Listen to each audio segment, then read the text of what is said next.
Buonasera, ben ritrovati all'appuntamento con l'informazione di prealpina.it. Sono 12.955 nuovi positivi al Covid registrati in Lombardia, record assoluto in regione dall'inizio della pandemia, con 205.847 tamponi per un tasso di positività in crescita al 6,2% contro il 5,7% di ieri. È quanto emerge da un report reso noto dalla direzione welfare della regione, che sottolinea però come la Lombardia sia ancora con dati da zona bianca.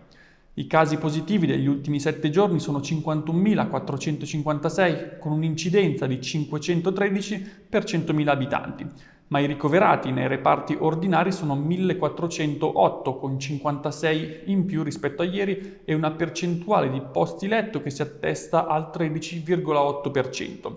Sono 162 invece, quindi 2 in meno di ieri, i ricoverati in terapia intensiva, con un'occupazione di posti letto che si attesta al 10,6%. E passiamo adesso alla cronaca. Cordoglio a Legnano per la scomparsa del dottor Vito Dell'Orto, storico chirurgo dell'ospedale legnanese. È scomparso all'età di 89 anni, 40 dei quali trascorsi proprio tra le sale operatorie e le corsie legnanesi. Salernitano di origine, ma nativo di Gardone Valtrompia in provincia di Brescia, Dell'Orto si era laureato a Bologna alla fine degli anni 50 ed era subito approdato a Legnano, prima come medico internista e poi come chirurgo generale. E restiamo sulla cronaca, ma spostiamoci a Cairate, momenti di paura oggi in via Milano. Qui, per causa ancora da accertare, è divampato un violento incendio in un capanno per le attrezze all'interno di una proprietà privata. Sul posto sono intervenuti i vigili del fuoco del distaccamento di Busto Arsizio Gallarate con un'autopompa e un'autobotte. Gli operatori hanno spento le fiamme e messo in sicurezza l'area e non si registrano né feriti né intossicati.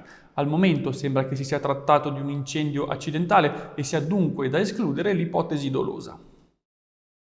E spostiamoci adesso a Varese, dove oggi in città è andato in scena lo storico presepe vivente organizzato da AVSI. Vediamo il servizio curato dal collega Paolo Grosso con immagini di Angelo Puricelli dell'agenzia Blitz.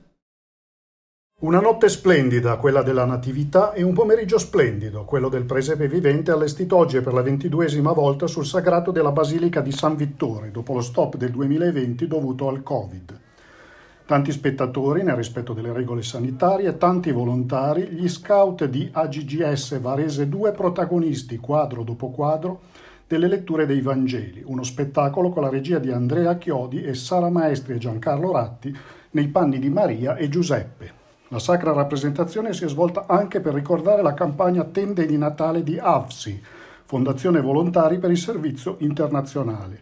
Tra gli altri interpreti Betty Colombo, Selene Scarpolini e Carlo Pastori, e da ricordare anche la collaborazione del maestro Giacomo Mezzalira e di Ferdinando Baroffio.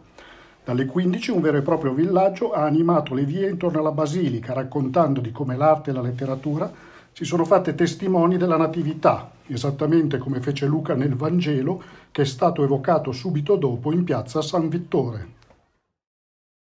E infine lo sport, momento difficile per la pallacanestro varese. La società e John Egbunu hanno infatti annunciato il loro addio. La notizia è trapelata dopo gli attriti dei giorni scorsi e si attende adesso l'ufficialità. Ufficialità che invece è già arrivata su un'altra tegola battutasi sull'Open Job Metis. Un giocatore infatti di cui non è stata ancora resa nota l'identità è risultato positivo al coronavirus. Domani tutta la squadra si sottoporrà ai tamponi molecolari e solo in caso di maxi cluster scatteranno le condizioni per chiedere il rinvio della partita del 26 dicembre a Trento.